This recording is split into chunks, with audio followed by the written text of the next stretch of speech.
Hello, and welcome to another episode of Trust and Trade, a podcast produced by the Antitrust Law Section of the American Bar Association. Trust and Trade is a podcast for seasoned practitioners interested in deep dives into the areas of competition, consumer protection, and privacy law, and casual listeners who want to hear the experts in these fields talk about some of the most compelling issues of the day. Each episode is presented by one of the specialty committees within the section. This episode is produced and co-hosted by the Privacy and Information Security Committee of the Antitrust Law Section, and is part of our ongoing series on different approaches to regulating artificial intelligence. Today's episode focuses on the proposed approach being considered in Brazil. Brazil's AI regulatory efforts began in 2022 with the formation of a special committee that delivered a report recommending a risk-based approach to AI regulation. In May of 2023, the Brazilian Senate created an expert commission to review proposed AI legislation based upon the recommendations of the special committee. The expert commission held 14 public hearings over 19 months before approving a version of the bill that was subsequently passed by the Senate in December of 2024. The legislation divides AI into two categories, general purpose and generative, and systems deemed excessively risky would generally be prohibited. In some ways, the Brazilian proposal is very much like the EU's recently passed AI Act, in that how the law applies depends upon the level of risk presented by the AI. In other ways, it's quite different. For example, Brazil's law would impose obligations on a broader set of actors in the AI stack, including developers, distributors, and application providers, than the EU. And most significantly, even as in the United States, AI companies have recently notched a federal court victory, enabling them to train their AI systems under the fair use carve-out of U.S. copyright law. The Brazilian legislation would require AI companies to compensate copyright holders for using their work to train AI systems, with some carve-outs for nonprofit and academic use. Having been passed by the federal Senate, the proposed legislation must now be passed by the lower chamber and approved by the president to become law. So with me here today are my co-hosts for this series, Rory Macmillan and Jayne Carroll. Rory is a partner at Macmillan Keck, based out of Geneva, Switzerland, and Nina is a competition litigation associate based out of London. Welcome back, Rory and Nina. Hi, thank you, Anant. Good to be here. Great to be back. So, Rory, Nina, the first episode in this series, we had a spirited debate between Columbia University's Professor Anu Bradford and Oxford University's Victor Meyer-Schonberger, arguing two fundamentally different approaches to regulating AI: hands-off approach to let the technology flourish, or a more strictly regulated approach to prevent an unclosable Pandora's box of societal harms. In our second episode, we took a close look at the EU's AI Act, which has raced into law ahead of guidance as to how it works in practice, and parts of which enforcers are already walking back. Now, Nina, Rory, what are we going to be doing in today's episode? Well, we're going to be talking firstly with Raphael de Cunto, who is a partner at the law firm of Pinheiro Neto in Sao Paulo.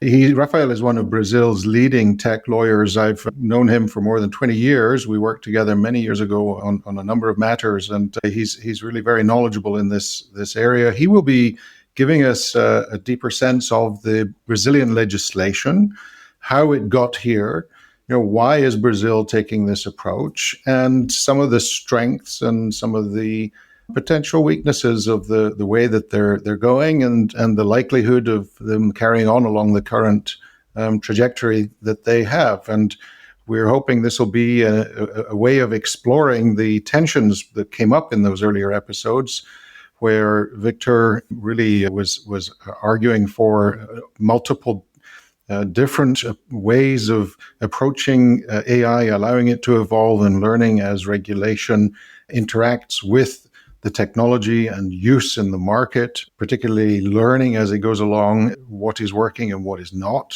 allowing for mistakes and correcting course. Anu Bradford's view, which was very cognizant of the power of the large tech companies and their ability really to determine the rules of the game unless regulation intervenes. And some of that was played out in the discussion we had with Caroline de Kock in the second episode about the European Union's AI Act. Here, we'll be very interested to see how Brazil is thinking about that. What are the parallels with Europe, and what are the vulnerabilities? Well, thank you, Anand. Thank you, Rory. Thank you, Nina, for having me here. It's a pleasure. I think that the key question that we have in mind here is: does Brazil need to regulate AI at all? But if you go back in history, Anand, in fact, that bill of law started in 2020. That was even before that committee of jurists, because it was a bill of law introduced in the House of Representatives, and I'll say House of Representatives and Senate, to make something very parallel to what you have in the U.S. It was introduced there because Brazil, the year before, in 2019, it had signed the OECD guidelines promoting ethical and transparent AI development. This was right after we had our own data protection law passed, coming into effect, actually. And Europe was in the last stages of adopting AI Act. So, and this was in middle of the pandemics. There was a lot of discussion on technology. So that's how it got started. The initial bill could be seen today as simple and more based on principles, and it was approved by the House quite quickly for a few reasons. One of them was the fact that a Brazilian state had adopted a law on AI. It would be good to preempt at that point the states from legislating on what should be federal law. So that's why there was a rush to approve it. At the same time, I think that certain technology companies saw an opportunity to push in favor of a principles-based law as well. But then when it reached the Senate, as you know, there was this committee of jurists that was formed to look into it and produce a new bill eventually. And the end result was definitely much more inspired in what it was the AI Act, especially structurally. It was focused on constitutional rights of individuals as users, as transparency, accountability, right to oppose and review machine-made decisions, and so forth. But let me give you an overview of what the Senate came up with. The bill today, the one that has been approved in the Senate and which has to go back to the House before it is approved, it is centered on a risk-based approach with a kind of a Brazilian flavor, as you said. Risks are classified as excessive and high, which in itself leaves a lot of players out of the law, which can be seen as good. Excessive risk systems are simply prohibited. Those are those that exploit vulnerable people that or those that manipulate behavior to cause harm. High-risk systems are those that use for law enforcement and biometric identification and critical infrastructure. These systems must prepare studies, as you said, impose obligations on those that develop them. Studies, reports, risk assessment for record keeping and accountability. But the good thing is that there is no pre-filing before developing them, as in one of the versions of the bill contemplated. It shows a little bit how it is important, because it shows that the law wants to regulate the use of AI more than that its development.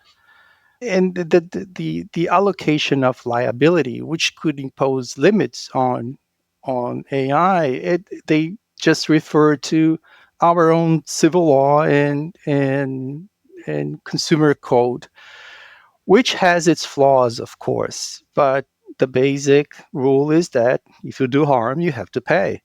And then there's the whole judicial system behind it. Consumer law is not very nice to companies, but it's the law of the land.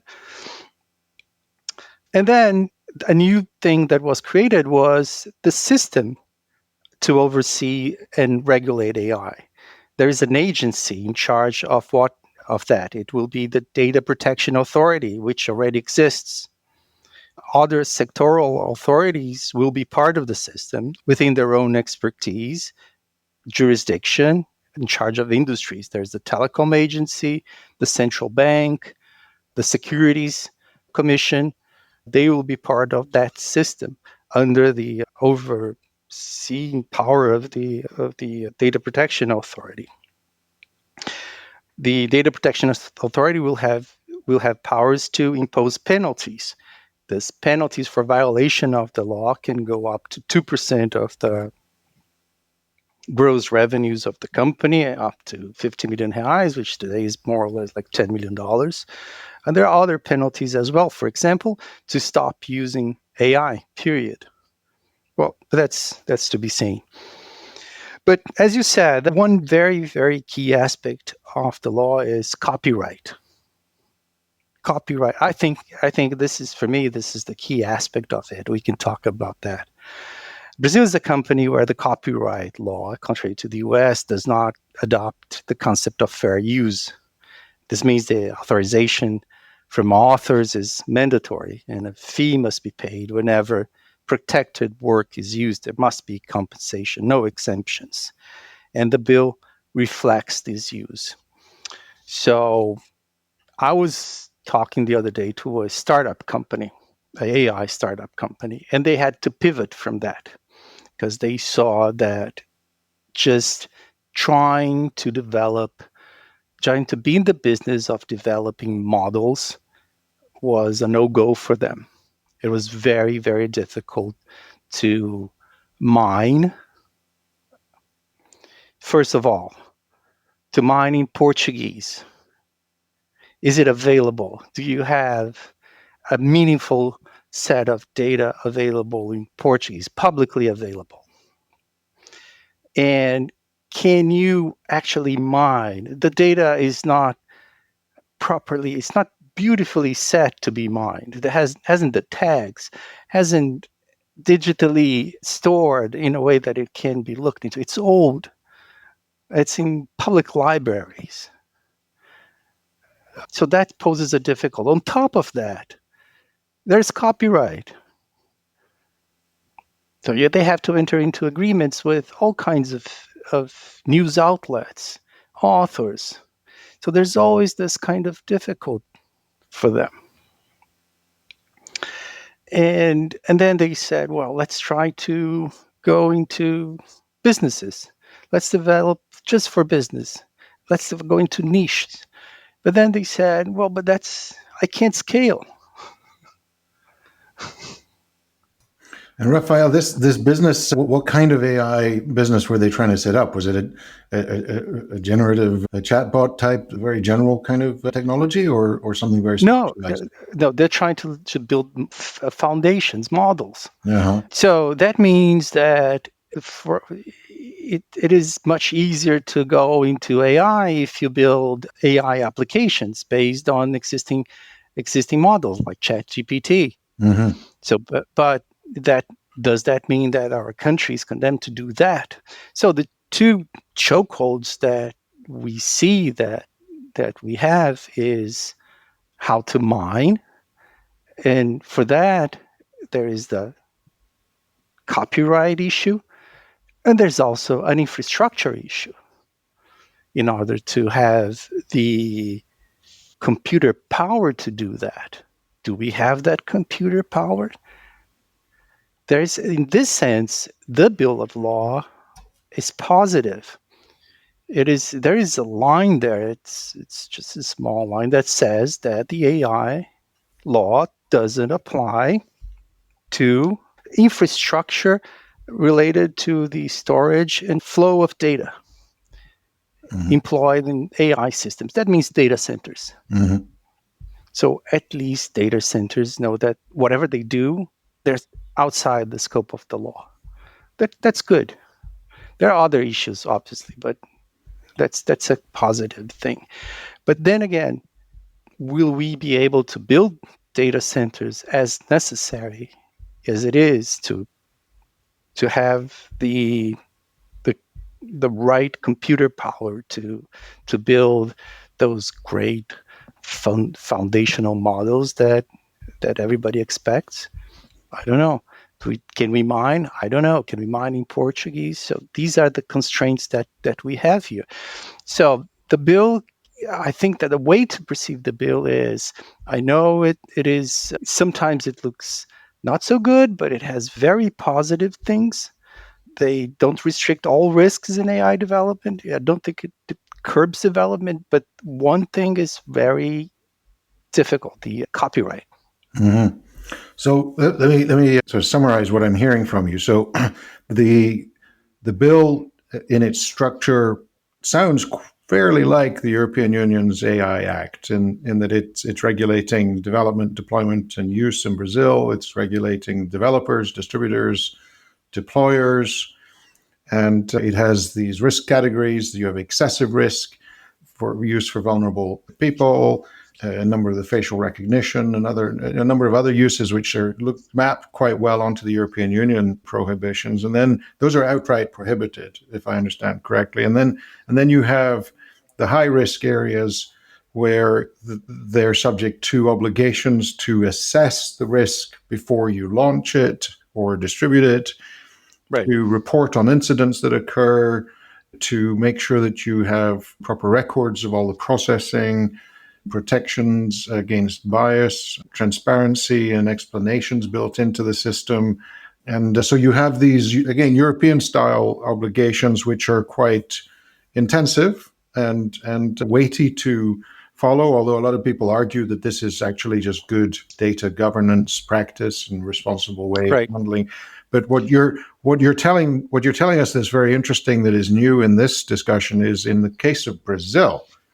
It's a huge country, we know this, and it's also been quite proactive in thinking about regulation. And the context of the development of AI in Brazil is quite different from Europe or say the United States, in that you've got limited number of data centers. When we spoke the other day, you mentioned the New York Times piece, which showed just 2 data centers of scale and robustness in the country, which would be sufficient for this sort of processing scale that one needs. And then you have the Portuguese language limitation, so that the actual availability of content that can be used for training is limited. So you're in a context where you would want to be encouraging investment. You'd want to be encouraging experimentation.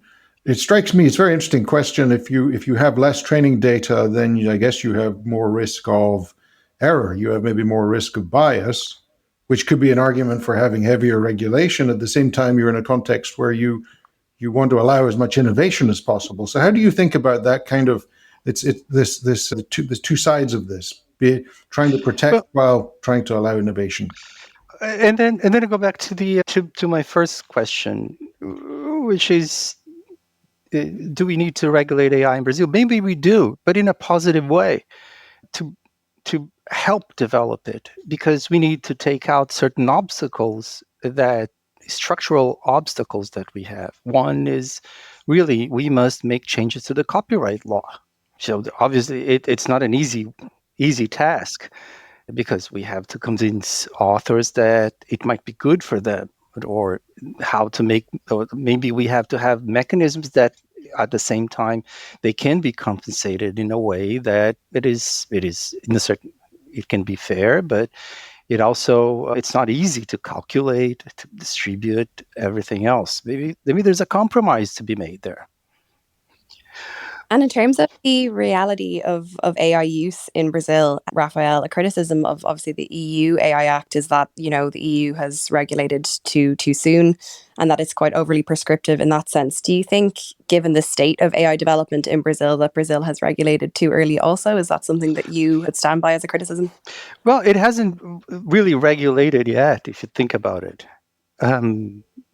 So we're still discussing it.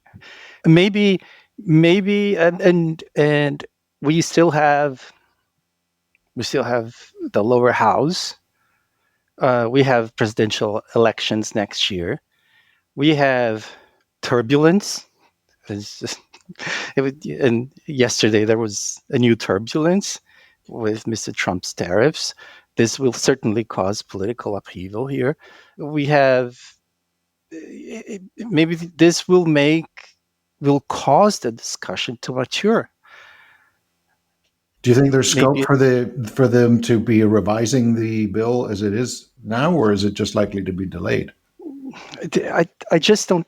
There could be delayed because of other matters that will come will come ahead, and it'll just it will take the lead, and AI may not be a priority. But at the same time, it might push certain items that that will cause lawmakers to adopt a nationalistic view and say, in AI, we want to have a local way of doing things that we will protect ourselves and that will end up harming the country. Raphael, the example you gave was of third-party Brazilian developers developing AI in Brazil. How would this proposed legislation impact a US-based AI company like an OpenAI, Anthropic, Meta's Llama that the Brazilian users might be using, or Brazilian developers might be using their models to develop an app for Brazilian users? I think that it's the way it might I think they will have to comply with the law after all, and we'll have to keep if they fall into the high risk category, for example, they will have to comply with the law and keep record keeping, reports, everything that will have to be done. That's my first assessment. Then the other thing is liability. If it happens, if they produce, if it's used by Brazilians, if it's produced for Brazilians, the Brazilian law would apply. Talk us a little bit through the Brazilian attitude to enforcement here. So we know that Brazil has been quite proactive in its data protection authority, trying to protect privacy. We know that X, for example, formerly Twitter, has been even shut down from time to time for not complying with some of the privacy rules. So quite a vigorous attitude to enforcement of individual rights in Brazil. Tell us a little bit about that aspect of this bill and how, if it is passed in the form that it currently is and is expected, what we might expect in terms of vigorous enforcement. Well, that case was so particular. And I mean, in that particular case of X, it was an extreme example because it was like the perfect storm. Let me put it this way.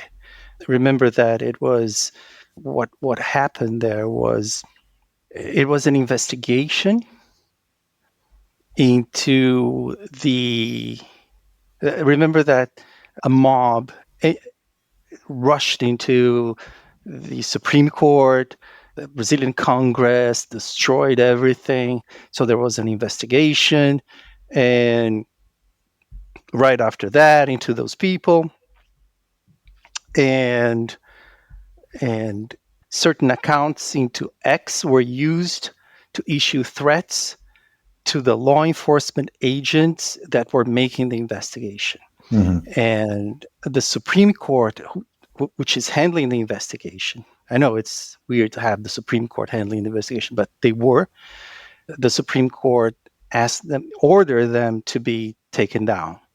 And X refused to do that. That's the background. And there were fines because they didn't do it.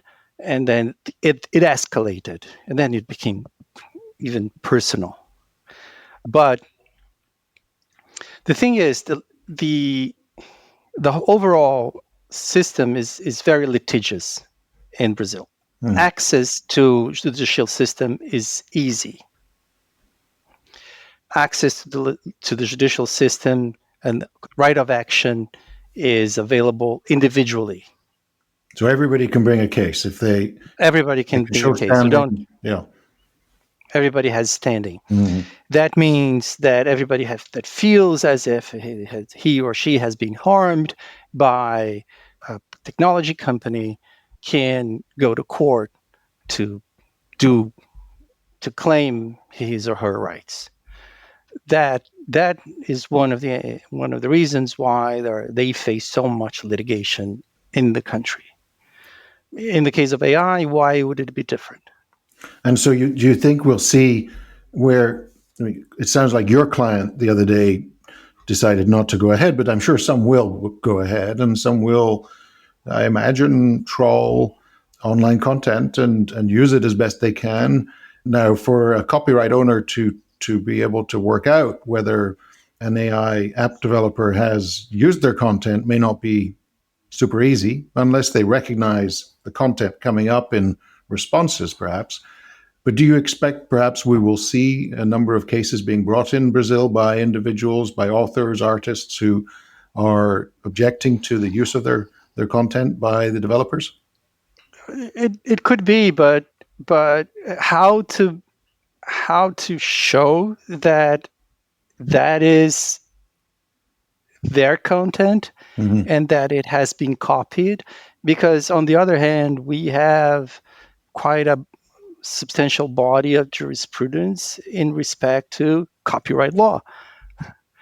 And ultimately, that's what's going to be discussed. And to kind of take a look maybe from that point, but on a different aspect of it, those Supreme Court decisions apply to internet application providers, which could, of course, catch AI companies. And maybe regulation on that point could assist in the sense of you could see an exception in the future developed to frame an AI company maybe as something else other than an internet application. Do you see that as a likely outcome, that Brazil might take a step forward in that direction? It could be, and depends on what AI company means. It's a watch layer of the system are we talking about?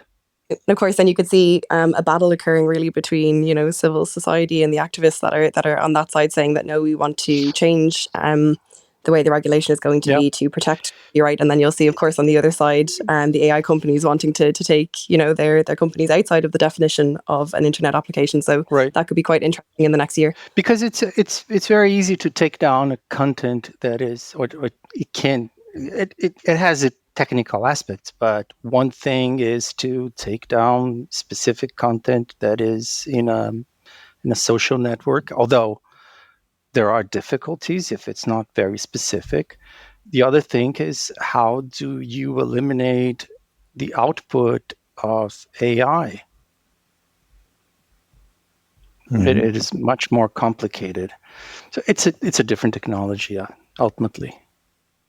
So in there, we were discussing about the use of copyrighted content for training data. Another issue that comes up a lot here is about privacy and the use of data, which is private. And we know in Europe that the authorities in several countries, Italy, the Netherlands, Ireland, Belgium, and with guidance also from the European authorities, are digging into looking at limitations on the use of personal data in training AI systems. What do you see likely happening in Brazil, given the strength of your privacy framework? Maybe it's no coincidence that our privacy authority is in the bill as the apex authority of the system. In last year, it issued orders suspending the collection of privacy of data of personal data by X and Meta, collection of data for AI training purposes. Because I think that's more or less what the European authorities did before, so that it could review what they were doing, and ultimately hired the next to adapt their privacy policy to their terms of use, to allow users to opt out, to provide for more transparency, for more information. We used to call that disclosure. And to prohibit the collection of personal data from minors. That means users under 18 years old. And it continues to review that, the authority. And how have the tech companies reacted to that? Oh, they obviously they adapt. Well, I guess if they're able to revise their policies and practices at least to obtain consent or an opportunity to opt out, which many may not know about or bother to use, they perhaps can carry on as normal in the meantime. Yeah, they resume. They eventually they find a legal basis that is more appropriate. They find a compromise with the authority. So then where this ends up is in the individual right of action where there's liability for harms, which as you said at the beginning, the Act essentially adopts your civil code rights of action for damages if you've been harmed, and doesn't go a lot further. So is there any elaboration of the kinds of harms that might be considered, or is this really wide open for the courts to apply down the road when people start saying, wait a minute, I was denied parole by the court based on an AI app which advised the judge, or I was denied a loan from the bank based on the profiling which was erroneous or biased that was used in considering my application. Is it really just down the road we're likely to see the repercussions of the Act? I think it's down the road that we're going to see where it leads us. We have some of these things have already come up without AI. I'm not happy with my credit score. My loan was denied because the local branch of Experian told everybody that I'm not credit worthy. There is litigation to that effect. Just because it used the technology to come to that conclusion, does it make a difference? Mm-hmm. Right. The challenge is going to be getting the evidence for the decision-making process through enough explainability of the algorithms and how they... Exactly. That's going to be the real challenge. Yeah. I think it would be useful to talk about maybe your opinion on the impact that the big tech companies have had in shaping this legislation. There's been a significant amount of discussion online in particular about the impact and the kind of behind the scenes work that some of these companies have done to kind of input their thoughts, if you will, into Brazil's legislation. And it would be interesting to hear your take on maybe how prevalent that influence is seen now in the Act as it's drafted. And do you think that that's a positive or a negative?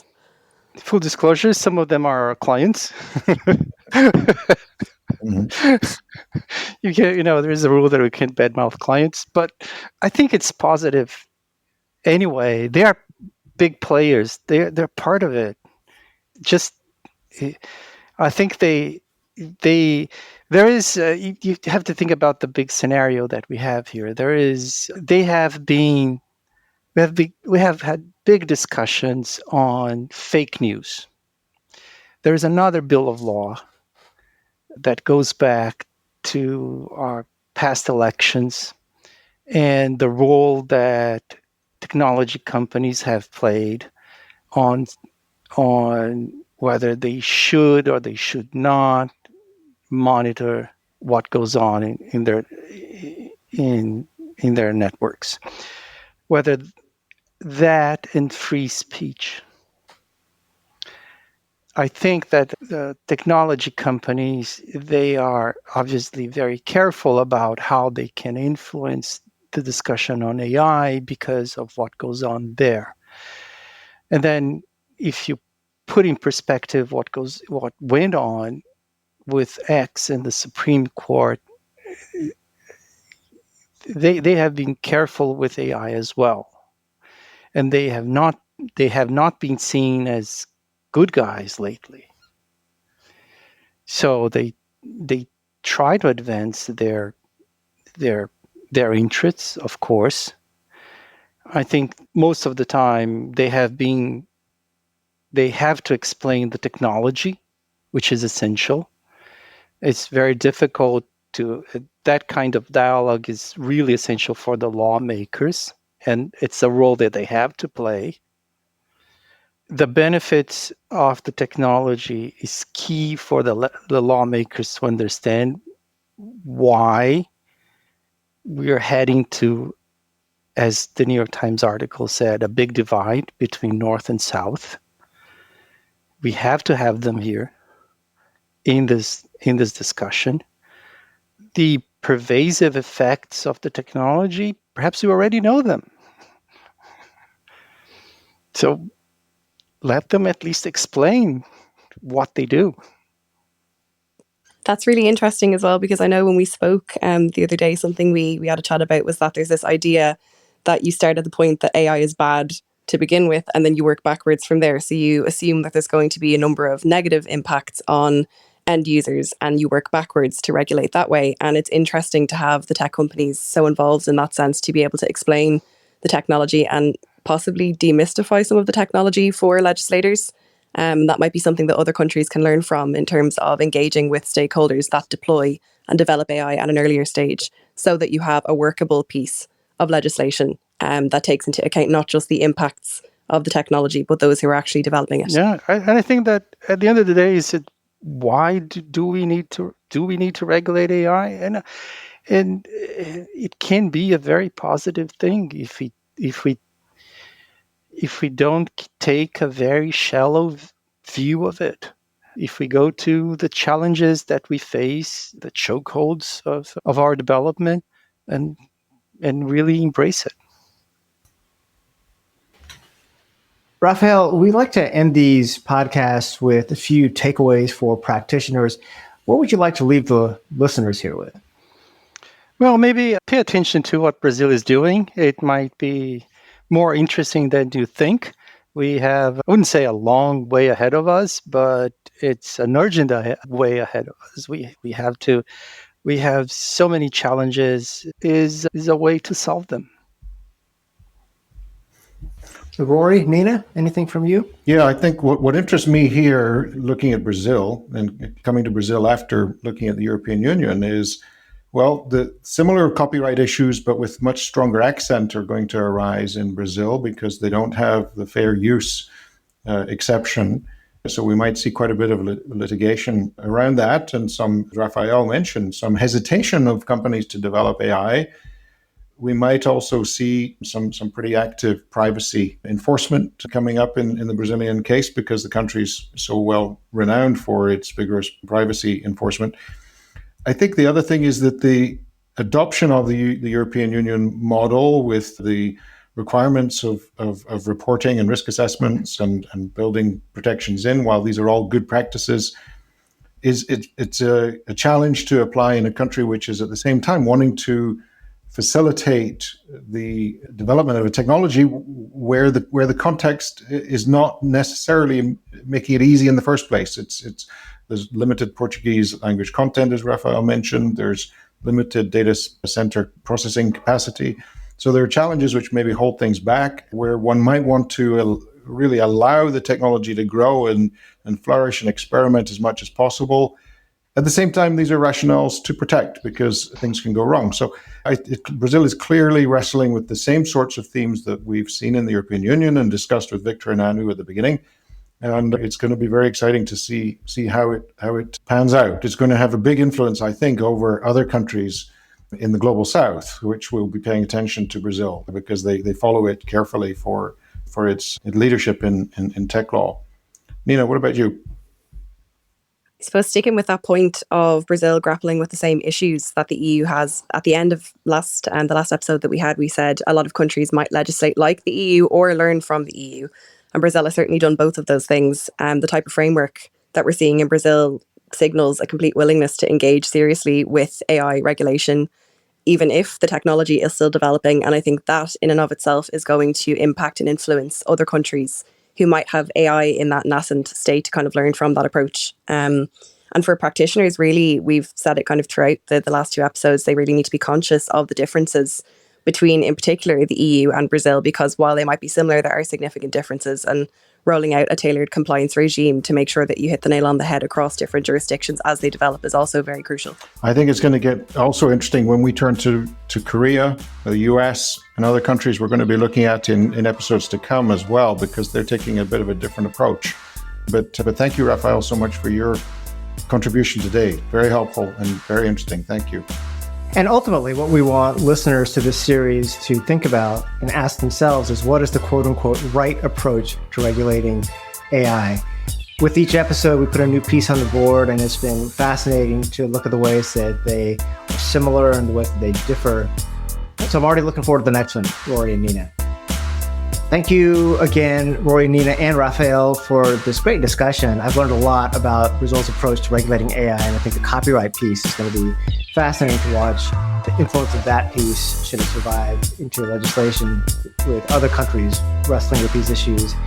To our listeners, be sure to subscribe on your podcast platform of choice, and we'll see you next time. Trust and Trade.